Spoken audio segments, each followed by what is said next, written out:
What's going on, guys? Zennosh here, and today in this video of Exos Heroes, let's talk about the Gold Fate Core Tantalo, the Dignified Tantalo, because this guy is now going to receive his core reverse upgrade, and this is the first time in the history of Exos Heroes that a Gold Fate Core hero unit is actually getting a core reverse upgrade.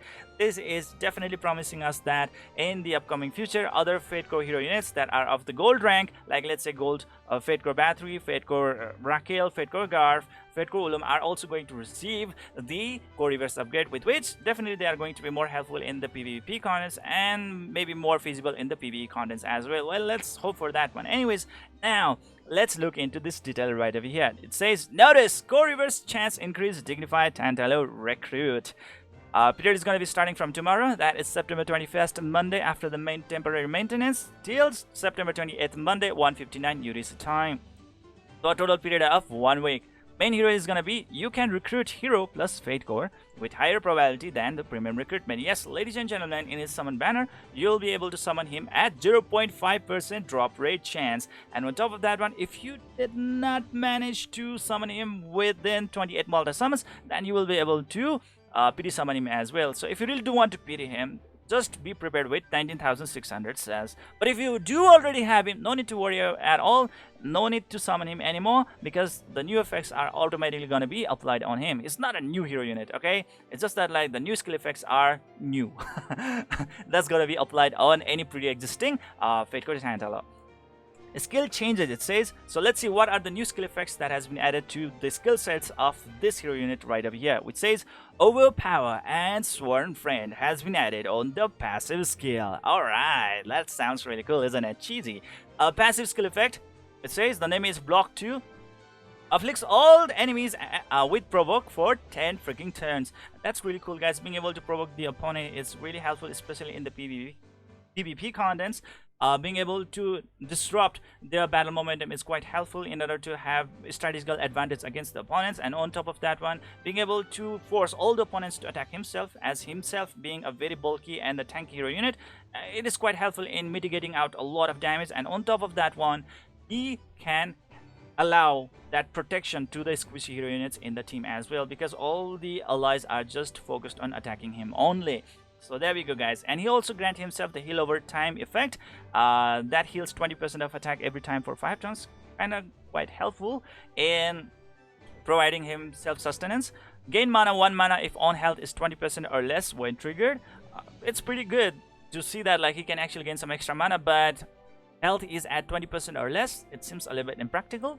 Dragon Knight Blessing, it says, increases damage dealt to dragons with the dragon skill of order activated by 250%. Okay, so with that thing going on around, definitely having that chance to deal some extra damage to the dragon is going to be quite helpful, especially when you want to go that extra mile so that you can lay your hands on those 600 plus relic of dragon dynasty. Is going to be really cool, isn't it?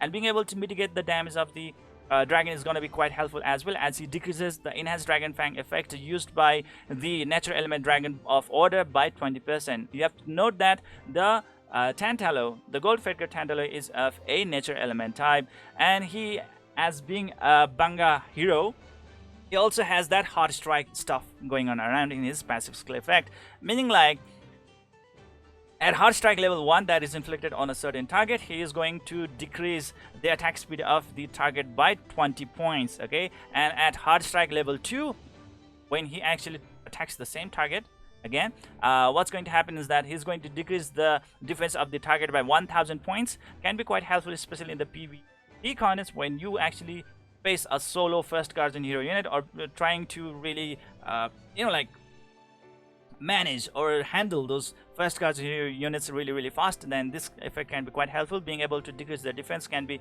quite good when you want to deal some really good amount of damage and make the dragon skill effect really less powerful. Okay, so there we go, guys.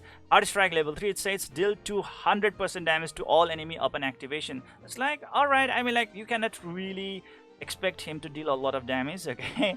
But there is a status effect on it, afflicts target with blind effect. Now with that blind effect, it's really super cool, because if the opponent, or let's say that target, is under the blind effect influence, that target will not be able to land a single strike on you guys, meaning like your teammates are easily going to be able to dodge those incoming damage at 100% chance. So no damage at all, zero damage, total damage mitigation. And there is also overtime effect, afflicts 2000 damage to the target every freaking turn, and with that 2000 damage the opponents are going to die really fast, just like flies. Okay, so that's really cool as well. That's what I really like.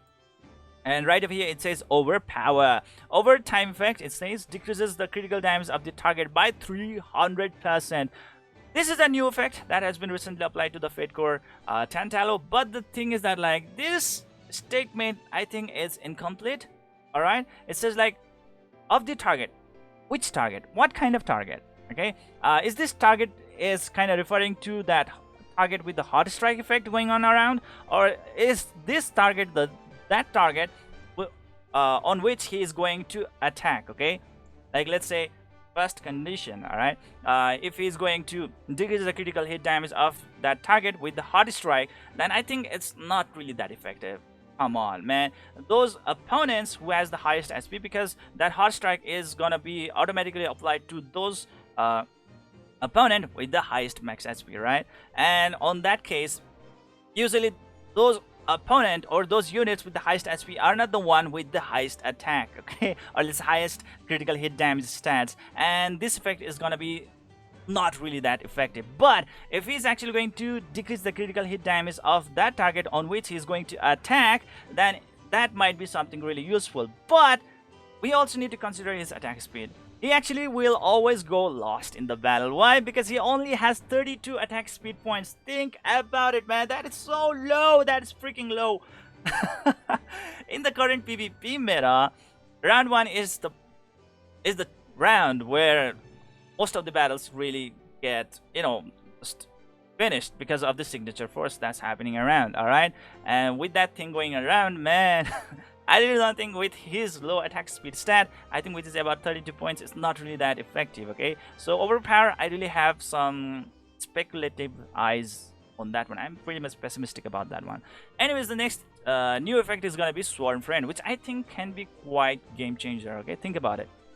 Grants damage immunity one time when an ally takes critical hit damage. Well, it's also not a complete statement. It says grants damage immunity. It doesn't say gains damage immunity. If he had saying gains damage immunity, that means like he's going to provide that damage immunity to himself, right? But he says grant. So with that grant, it might actually be another condition where any kind of hero unit, or let's say any kind of ally who has just suffered those critical hit damage, are actually going to be granted that damage immunity effect. That could also be the another possibility right over there, in my opinion, and that can be quite helpful as well with the addition of Dorka in the current, in the present situation, right? Dorka is so good at providing that healing effect so nicely every freaking turn, and with Dorka being around, I think Tantalo can provide very good survivability or durability for the entire team. Just think about it, man. Just think about it. The combination of Gold Fate Core Tantalo and Dorka. Dorka is going to heal every freaking turn, whereas the Gold Fate Core Tantalo is actually going to provide that damage effect. Think about it. Whenever the opponent is going to deal that critical hit damage, man, that is superb, man. And on top of that one, even if he's going to provide that damage immunity effect only to himself as well, no problem at all, because he's also the one who actually can cast the provoke on the opponents, and the provoke and the damage immunity effect I think can go side by side. Okay, being able to mitigate damage even further. So that's really cool, guys. That's really cool in my opinion. So let's see what are the odds. We are going to find the the exact details when he's actually gonna get released tomorrow with his core reverse upgrade, and then the people are going to use him in the PvP corners and the PvE corners, and we are actually going to discuss about his real feasibility, like his real practicality in the game. So there we go, guys. All right, for now, well, we are still in the waters. Okay. Ground flip skill is unchanged. Well, it's pretty much same as like that of before. It's going to require 4 mana, but worry not. In the current situation, it's kind of possible because first of all, it's a very slow unit, okay? And then the thing is that like there is Fate Core Iris, can provide some like extra mana effect right over there as well. So 4 mana, not really that problematic, okay? And on top of that one, his attack speed is so slow that when his turn actually comes around, he will be having more than 4 mana at all. I mean, like, I think about maybe 6 mana, maybe. So no problem at all, guys. Ground flip, it says all deals 127% damage to all enemies. Now this AoE effect can be really helpful, especially when the signature force of the battery will be unlocked. Think about it. For the PvE content, it will be massive. The amount of damage that he can deal can be really great, especially if the signature force of the battery is going to get unlocked. But in the PvP contents, I might be a little bit pessimistic about that one because of the summer blessing effect, where the frost damage immunity effect is nullified, right? So, well, that can be another problem right over there. But if you have already triggered those frost damage immunity effect, like let's say, you know, that summer blessing effect of the opponents thanks to battery, then I think Fate Core Tantalo out there will be out there to deal some more damage right out there when his turn actually comes up. So that is another possibility as well. Well, there are a lot of possibilities. Let's see like how practical they are, our theory, okay? All we can do right now is to hypothesize, or like what, hypothesize, whatever that you call it. Overtime effect, it says poison targets dealing 44% damage every turn for 3 turns. The poison effect, well, it's not really that great for the PV contents, okay, but for PvE content it's really good, especially when there is a first guardian unit in the opponent. Then not something that you would really want to trigger, okay? But if there is no first guardian unit in the opponent team, then wow, this poison can be really problematic against the opponents, okay? So there we go, guys. All increases attack of all allies by 13% of own attack for 9 turns when the skill hits. Well, you really need to provide some really good attack stats on this guy. Well, he's a defensive unit, not an attack unit, so 13% of own attack sounds good, right? Sounds good, but I really don't think it's really that superb, okay? Because like he's not an attack unit, he's just a tank unit, man. So this buff is like, okay, I will take it. 13% is not really that great enough as well, okay? So well, all increases block of all allies by 42 points for 18 turns when the skill hits. Well, this one is a little bit not superb, I would say. A little bit. Like, let's say if it is actually going to provide the block increase by up to like 200 points or 300 points, now that would be something. Real, that would be something. But only 42 points, I really don't think that it's great. What do you guys think? Let me know in the comment section below. Next is gonna be the body check skill is unchanged as well. So the changes that is applied to his skill set is only gonna be his passive skill, not his active skills, okay? So his active skill number 2 is known as the body check. Just like a guardian, he's just gonna do that body check on the waifus. G9. Required mana, 3 mana, okay, effect. Single target damage, deals 262% damage to one single target. Not that super duper amazing damage, man. I mean, the mana cost is really high, the damage is really pathetic. Overtime effect, poison the target, dealing 92% damage to the every turn for 4 turns. Debuff decreases the attack of the target by 35% of own attack for 8 turns. Well, this could be helpful sometimes when you really need to decrease the attack of the target, okay? At certain situations, the opponents can be really harsh in dealing a lot of damage, especially the first guardian unit, because like they will scale their wrath damage depending upon their attack stats, right? And if you can just decrease their attack stat, then that would be really good. But 35% of his own attack stat, man, that is a really bad reference point, man. That's really a bad reference point. His own attack, how much attack is actually going to have? Think about it. Not really that superb, is it? So I would say like the only skill that you would really want to use is definitely going to be his first active skill. Especially with the signature force being unlocked, this is definitely going to be something that you would really want to use in the battlefield. You would really love this first active skill, guys, okay? So those are the things that's going to happen with the Fate Core Tantalo right now. Definitely I will be coming up with the next video when all the players out there have already tried out their Fate Core Tantalo in the PvP battles, PvE battles, and whatever not. And I'm gonna come up with another really simplified review on this guy for actual, okay? For now, it's a little bit just of a hypothesis matter. So I think I've already talked about this rates and gacha rates and whatsoever. And definitely he's also gonna come up with his own Fate Core exclusive equipment as well, which looks really cool. And it is also the same gacha rate, meaning like there's gonna be a 0.5% chance to get this Baba Feast. No, it's not called Baba Feast. What the hell? Baba Feast is for, what do you call that? Fate Core Brook, right? What the hell? Alright, whatever that is.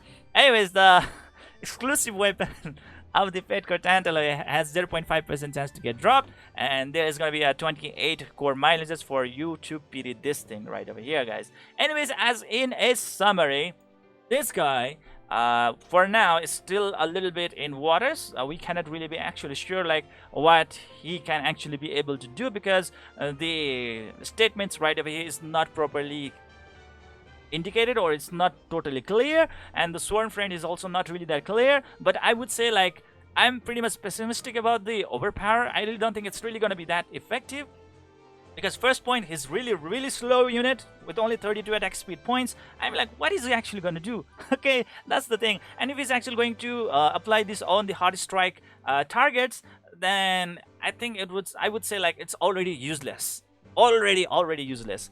But if he can actually apply that critical damage reduction to any target that he attacks, he can be a little bit usable. But with his low attack speed, I really don't think that that's going to be really practical as well.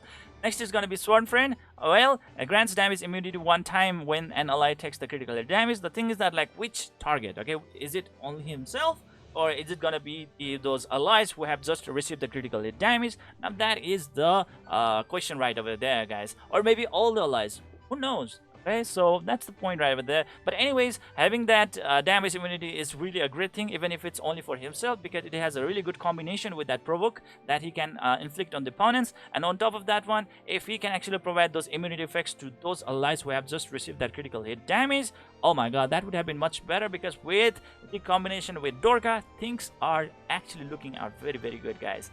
Okay, so there we go, guys. Those are my verdicts and those are my predictions. And if you are asking me, should we be really summoning the Fate Core Tantalo? Well, it's really up to you. I would say like I'm between. If I were you, for me, I would not. Okay, but he's pretty good. I'm not saying he's bad. He's good. It's really good.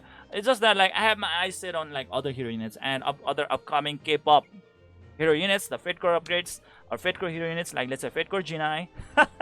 I would definitely want to have a, so I have my eyes fixated on that one. But this guy is like so. Okay, I will be able to give more explanations later on when this guy actually comes up, and we will be able to use him in the actual battlefield and derive some actual facts about him. Okay, and at that point something can change. Anyways, that is it for today, guys. I hope you enjoyed this video. Please don't forget to hit the like and subscribe button to keep enjoying the contents of my channel. See you guys in the next video.